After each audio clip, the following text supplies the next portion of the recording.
మన జిల్లా మంత్రివర్యులు నిమ్మల రామానాయుడు గారికి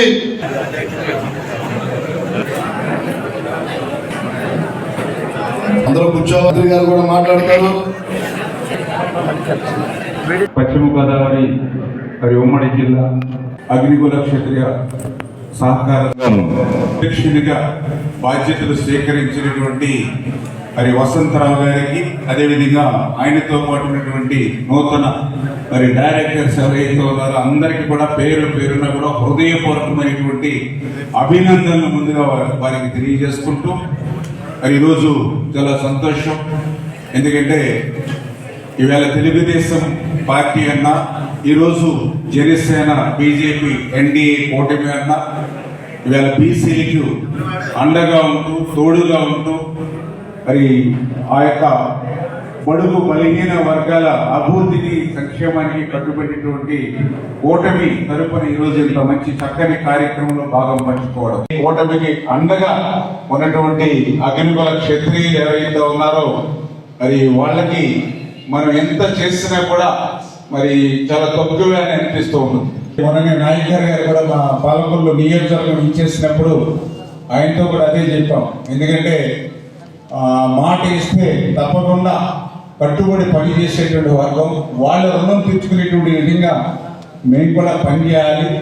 అందుకే ఏదైతే మన పాలకొల్లులో కూడా ఆ యొక్క ఎలమెంచరీ మండలంలో పర్టికులర్ ఎవరైతే అగ్రికుల క్షత్రియులు ఉన్నారో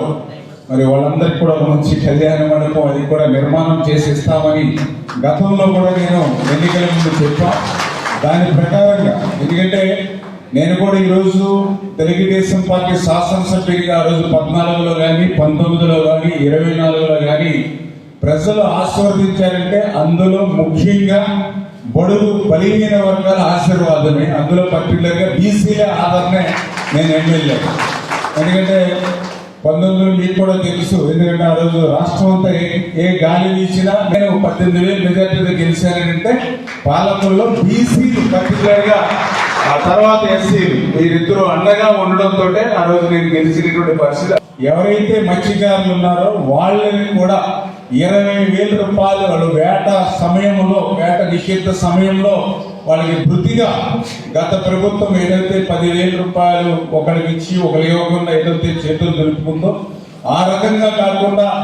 ఆ వేట నిషేధ సమయంలో 20,000 రూపాయలు ఇస్తామని ఏదైతే మనం హామీ ఏది ఇచ్చామో అది రేపు మే నెలలోనే వాళ్ళకి ఆ యొక్క సీజన్కి ముందుగానే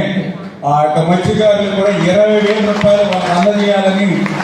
సూత్రప్రాయంగా చంద్రబాబు నాయుడు గారు కానీ పవన్ కళ్యాణ్ గారు కానీ మంత్రి మండలిలో మరి అటువంటి ఇష్యూస్ టైంలో కూడా అగ్నికుల క్షత్రియుల గురించి, మత్స్యకారుల గురించి ఆ క్యాబినెట్ లో అంత సుదీర్ఘమైనటువంటి డిస్కషన్ జరిగింది అని అంటే తెలుగుదేశం, జనసేన, బీజేపీ, ఎన్డీఏ ప్రభుత్వం అగ్నికుల క్షత్రియుల పట్ల ఎంత మరి అభిమానం కానీ ఏదైతే వాళ్ళ సంక్షేమానికి కానీ కట్టుబడి ఉందో, వాళ్ళకి ఇచ్చినటువంటి మాటకు కట్టుబడి ఎట్లా పనిచేయాలో కూడా మరి వేళ ఈ ప్రభుత్వం అనుభవం కూడా గుర్తు పెట్టుకుందనే దానికి ఇన్ని కష్టాల నుంచి కూడా మీ కష్టం తీర్చాలనేటువంటి ఆలోచనతో ఈ ప్రభుత్వం ఏదైతే పనిచేస్తుందో అదే ఒక ఉదాహరణ. మత్స్య శాఖ సహకార సంఘాల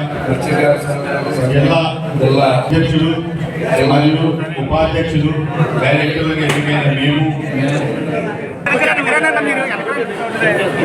మూర్తిపెట్ట శాసనసభ్యులు కోమూరి నాయకుల అన్నగారికి, నాయక్ గారి అన్నగారికి ఇచ్చేసినటువంటి